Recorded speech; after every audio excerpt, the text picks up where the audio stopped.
आज इस एपिसोड में हमें जो हमारे भगवानों ने जो शुद्ध धर्म दिया था और आज उसका क्रियाकांड रूप बना हुआ है, उसके बारे में एपिसोड चलाएंगे कि भगवान महावीर ने शुद्ध आत्म तत्व की बात की, उसका पालन किया और उन्होंने केवल ज्ञान प्राप्त करके मुक्ति को चले गए।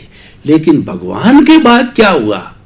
शुद्ध ज्ञान आगमों में है, उसके बाद में श्वेतांबर दिगंबर बन गए और उसके बाद के अंदर कई रिचुअल्स आ गए, क्रियाकांड आ गए। उसी तरह से देखें कि भगवान राम जो है मुक्ति को चले गए, उन्होंने वशिष्ठ से जो आत्मा की बातें की थी वो आज लुप्त हो गई। कृष्ण भगवान ने जो गीता के अंदर आत्म तत्व का ज्ञान अर्जुन को दिया था, शुद्ध ज्ञान लुप्त हो गया, उसका स्थान क्रियाकांड ने ले लिया है, शुद्ध ज्ञान को उलट दिया गया है। तो ऐसा क्यों है और इसकी पुनर्प्रतिष्ठा हम कैसे कर सकते हैं? धन्यवाद प्रश्न के लिए।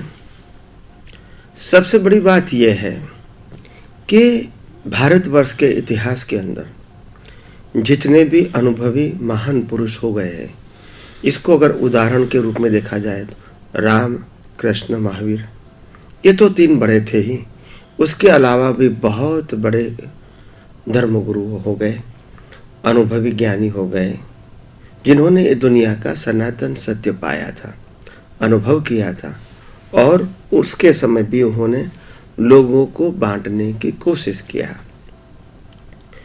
मगर प्रश्न ये है कि उनके पास था या नहीं, वो तो प्रश्न है नहीं, वो तो अनुभवी थे, उन्होंने बांटा भी अनुभव।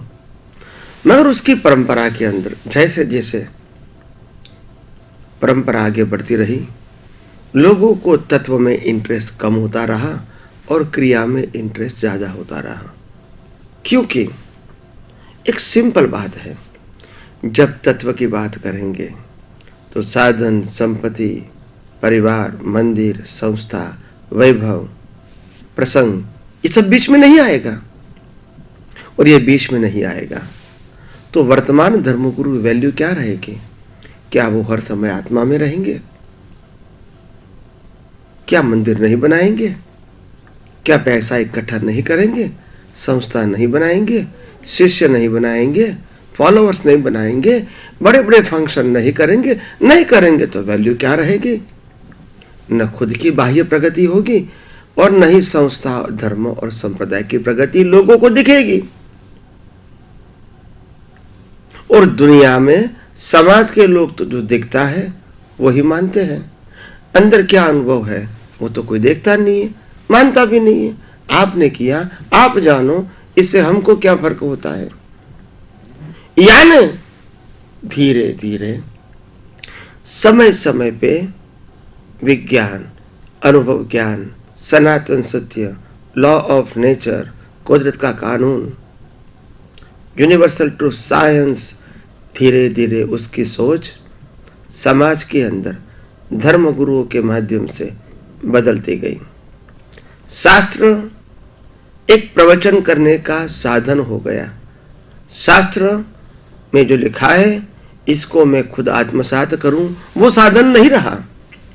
और इसीलिए धीरे धीरे साधन के तत्व को साइलेंट कर दिया और साधन के अंदर भगवान का जो खुद का जीवन है इसको प्राधान्य देके भगवान की मूर्तियां बनाई, मंदिरों बनाए, इनकी महिमा गाई और इसके बाद उनकी महिमा गाते गाते लोगों के सामने पैसा इकट्ठा करके मंदिरों बनाए, संस्थाएं बनाई, शिष्य बनाए, फॉलोअर्स बनाए, बड़े बड़े फंक्शन किए और उसी फंक्शन के आधार से यही उसकी ताकत है, वो समाज में मानने लगी। तो इसमें आत्म तत्व, अनुभूति का तत्व, ये बाह्य अनुभूति में आता नहीं है। और लोगों ने जब स्वीकार कर लिया तब धर्मगुरु मानने लगे यही सही मार्ग है। लोग धीरे धीरे कहने लगे आज तो आत्मा की बात करने से क्या फायदा, मुक्ति तो है नहीं, मोक्ष है नहीं, ये तो कलयुग है। और तो कलयुग के अंदर तो अच्छे काम करते रहो, पुण्य उपार्जन करते रहो, भगवान के गुण गाते रहो और इस प्रकार से रिचुअल करते करते साधु भगवंतों की निश्रा में, गुरु भगवंतों की निश्रा में, समर्थ पुरुषों की निश्रा में, बड़े बड़े बाबा और स्वामी की निश्रा में अपना जीवन बिताते रहो। तो ये हुआ क्यों? आप बिल्कुल ब्रॉड विजन से सोचो। अगर मैं एग्जाम्पल के तौर पे, मेरे जीवन में बहुत सारे धर्मगुरु आए, मैं जैन धर्म में पैदा हुआ हूँ और बहुत सारे जैन साधु संतों को मिला, प्रवचनकारों को मिला समय समय पे। इसके बाद वेदांत के साधुओं को मिला, सन्यासियों को मिला, गीता के सन्यासियों को मिला, अन्य धर्म के भी साधु संत सन्यासियों को मिला समय समय पे। बहुत सारे धर्मों की किताब भी मैंने पढ़ी। ये सब कुछ पढ़ते पढ़ते पढ़ते पढ़ते मेरे को समझ में आया कि आखिर सही में ज्ञान क्या है। ज्ञान शब्द है, ज्ञान क्रिया है, ज्ञान संपत्ति है, ज्ञान समुदाय है, ज्ञान मंदिर है, ज्ञान किताबें है, या ज्ञान अनुभूति है। तो समझ में आया ज्ञान सिर्फ अनुभूति है। तो धीरे धीरे समझ में आया कि दुनिया के धर्मगुरु ऐसा क्यों करते हैं जहां अनुभूति नहीं है, सिर्फ दिखावा है। तो ये ऐसा हुआ कि जब दृष्टि में से तत्व ज्ञान खत्म हो गया और मेरे को पूरे समुदाय को चलाना है, आगे ले जाना है, बढ़ाना है, इसके लिए पैसे भी चाहिए, कार्य के लिए भी पैसा चाहिए, मंदिरों के लिए पैसा चाहिए, संस्थाओं चलाने के लिए पैसा चाहिए, बड़े बड़े फंक्शन करने के लिए पैसा चाहिए, मेरे को शिष्य बढ़ाने के लिए बात भी ऐसी करूं कि समाज के ज़्यादा से ज़्यादा लोग इसको स्वीकार करें। ये कैसे संभव हो सकेगा अगर मैं आत्मा की बात करूंगा? ये कैसे संभव होगा मैं तत्व की बात करूंगा? ये कैसे संभव होगा अगर मैं अकर्ता पद की बात करूंगा? ये कैसे संभव होगा अगर मैं मालिक के पन से मुक्ति की बात करूंगा? तो ये संभव नहीं होगा। अगर मैं मूर्ति की बात नहीं करूंगा, लोग मेरे को नहीं स्वीकारेंगे। मूर्ति की बात करूंगा, लोग मेरे को स्वीकारेंगे और नई मूर्ति बनाने के पैसे भी देंगे, मंदिर बनाने के पैसे देंगे। मैं शास्त्र की बात नहीं करूंगा तो नए शास्त्र छपेंगे नहीं, लोग पैसा नहीं देंगे, लोगों को ये शास्त्रों का ज्ञान नहीं मिलेगा। क्योंकि अनुभव ज्ञान की बात तो मेरे को करनी नहीं है, क्योंकि मेरे खुद को है नहीं। अभी क्या करूं? मैं समझता हूं कि घर के अंदर मेरे माता पिता थे, पति पत्नी थे और 2 बच्चे थे। ये 6 व्यक्तियों के समूह के अंदर मैंने जीवन में 5 साल 10 साल बिताने के बाद मेरे को मालूम हुआ, एक गुरु के नाते, एक धार्मिक व्यक्ति के नाते, कि इस संसार में ऐसे जीवन जीने में कोई सुख नहीं है। सिर्फ टेंशन टेंशन और टेंशन है, हर समय रिस्पॉन्सिबिलिटी। सब कुछ करने के बाद भी तुम गलत हो, तुम गलत हो, तुम गलत हो। हर कुछ जिम्मेदारी निभाने के बाद भी तुमको कुछ आता नहीं है। हर कुछ करने के बाद भी लोग कहते हैं तुम इस प्रकार से सही नहीं हो, इस प्रकार से सही नहीं हो, इस प्रकार सही नहीं हो। पत्नी भी कहती है कि तुम बराबर नहीं करते हैं, माता पिता भी कहते हैं तुम ठीक नहीं करते, बच्चे भी कहते हैं कि तुम हमारा पालन ठीक तरह से नहीं कर सकते हैं। तो इंसान को लगता है इतना सारा करने के बाद यही सर्टिफिकेट, इससे अच्छा तो मैं संसार से मुक्त हो जाऊं। धीरे धीरे एक दिन कर्म के बस वो पूरे परिवार को छोड़ देता है, छोड़ के साधु बन जाता है, सन्यासी बन जाता है। सन्यासी बनने के बाद धीरे धीरे उसको मालूम होता है कि सन्यासी तो बन गया, साधु तो बन गया, मगर मैं जीवन में काम कैसा करूंगा? क्योंकि आत्मज्ञान तो है नहीं, अनुभव ज्ञान तो है नहीं, तो क्या करूंगा? सन्यास तो ले लिया, साधु के पास, आचार्य के पास, गुरु के पास। अभी गुरु के पास मैं शिक्षा पाऊंगा, किताबें पढ़ूंगा, धर्म का आचरण करूंगा, तप जप करूंगा, त्याग दूंगा, ये सब कुछ करूंगा। धीरे धीरे समझ में आता है मेरे को कि मेरे को आगे बढ़ना है तो मेरे पास पैसा चाहिए, तो मैं कुछ कर सकूंगा। और पैसे के लिए समुदाय चाहिए, और समुदाय के लिए मैं ऐसी बात करूं कि आम लोगों को पसंद आए, लोग जुड़े, लोग पैसा दे, और जो मैं कुछ करना चाहता हूं मैं कर सकूं। ऐसी विचारधारा से धीरे धीरे आध्यात्म विज्ञान, सनातन विज्ञान, कुदरत के कानून का विज्ञान लुप्त हो गया और धर्म का बढ़ावा होने लगा, संप्रदाय का बढ़ावा होने लगा, पार्टीशन बढ़ने लगा।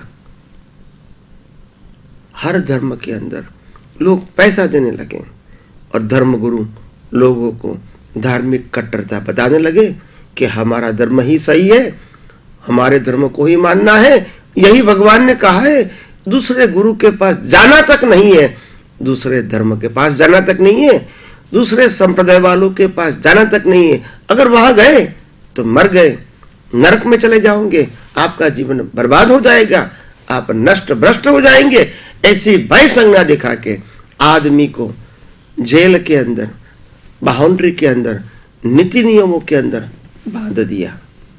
बाद में लोग यही सोचेंगे जो वो कहेंगे, लोग यही करेंगे जो वो कहेंगे, और बाद में जो कहेंगे जो करेंगे उससे संप्रदाय बन गया, कट्टरता बन गई।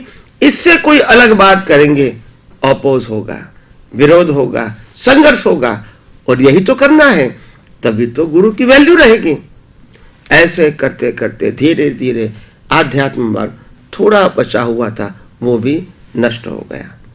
अभी तत्व ज्ञान तो नष्ट हो गया, मुक्ति का सही मार्ग भी नष्ट हो गया, पाप पुण्य से मुक्ति पाना वो मार्ग भी नष्ट हो गया।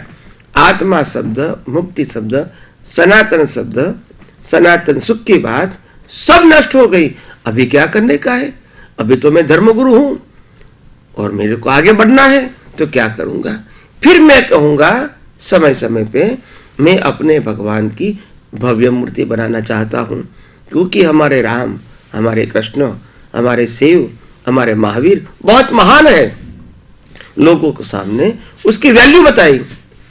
हर धर्मगुरु ने अपने भगवान की बड़ी बड़ी वैल्यू बताई, उनकी महानता बताई, और महानता बताने के बाद जब लोगों ने उसको सपोर्ट दिया कि गुरुजी आप जो करना चाहते हैं करो, हम आपको फुल सपोर्ट देने के लिए तैयार हैं, तब गुरुजी ने माना अभी मेरा प्लान धीरे धीरे सफल हो रहा है। तो फिर धीरे धीरे गुरु ने कहा मैं भगवान की 150 फुट की विश्व की बड़ी मूर्ति बनाना चाहता हूं। लोगों ने सपोर्ट दिया, 150 फुट की मूर्ति का पैसा दिया, मंदिर का पैसा दिया, परिसर का पैसा दिया। ये सब कुछ बनने के बाद बन तो गया, लोगों को पैसे से बन गया। बनने के बाद उसके संचालक तो गुरु रहे। ये बनने के बाद इस मूर्ति को देखने के लिए लोग आएंगे, पैसा देंगे, पैसा डालेंगे, दान देंगे। वो किसको मिलेगा? समाज को मिलेगा, फॉलोअर्स को मिलेगा, या गुरु को मिलेगा? किसको मिलेगा? गुरु को मिलेगा। और वो गुरु समझेगा ये मेरी मेहनत का फल है, और फिर वो पैसा जो चाहे वो कर सकता है। बड़े बड़े महल जैसा मकान बनाए, एयर कंडीशन बनाए, सब सुविधा बनाए, नौकर चाकर रखे, गाड़ी रखे, प्लेन में घूमे, क्योंकि ये मेरी मेहनत का कमाई है। इसमें कोई जगह आध्यात्म का अंश तक नहीं बचा है। तो सज्जनों और सन्नारियों समझो, दुनिया ऐसे ही चलती है और ऐसे ही चलेगी। हमको जागृत होना है। हम ये नहीं कहेंगे गुरु की टीका करो, गुरु की निंदा करो, गुरु का विरोध करो, ये हम नहीं कहेंगे। हम ये कहेंगे कम से कम सपोर्ट करना छोड़ दो और सही रास्ते को ढूंढने का प्रयास करो। इतना आपके लिए, एक अच्छे इंसान के लिए काफी है। सपोर्ट मत करो और सही रास्ते ढूंढने का प्रयास करो। और यही से धीरे धीरे आपको, जब आपकी नीयत सही होगी, आपका इंटेंशन सही होगा, तो अवश्य आपको आगे के सही रास्ते बताने वाले ऐसे मुक्त पुरुष, अनुभवी पुरुष अवश्य आपको मिलेंगे। मेरी आप सबको यही राय है, ये बातें सुन के आप ये मत समझो कि मैं कोई धर्म, संप्रदाय, गुरु, ज्ञानी या कोई बाबा कोई सन्यासी का, कोई साधु का, कोई संत का विरोधी हूँ ऐसा मानने की कोशिश मत करो। और नहीं मेरा ये कहने का आशय है, मेरा आशय एक ही है कि आप सब जागो और जाग के आप खुद तय करो कि आखिर हमारे जीवन में सच्चाई क्या है। आंखें खोलो, सोच बदलो, नई सोच, नई दृष्टि। आइए हम सब मिलके हमारे मुक्ति का मार्ग हम खुद तय करें और ऐसे गुरु ढूंढें जो खुद ऐसे पत्थरों के मंदिर बनाने के लिए नहीं आए हैं और ना ही वो पत्थर के मंदिर को विरोधी है, मगर वो ऐसा गुरु है जो हजारों जीवित व्यक्तियों के अंदर, हजारों जीवित मंदिरों के अंदर परमात्मा को प्रकट करने के लिए आए। आइए हम सब खुद ऐसे अनुभवी ज्ञानी को ढूंढें और खुद के ही परमात्मा को अनुभव करने का प्रयास करिए।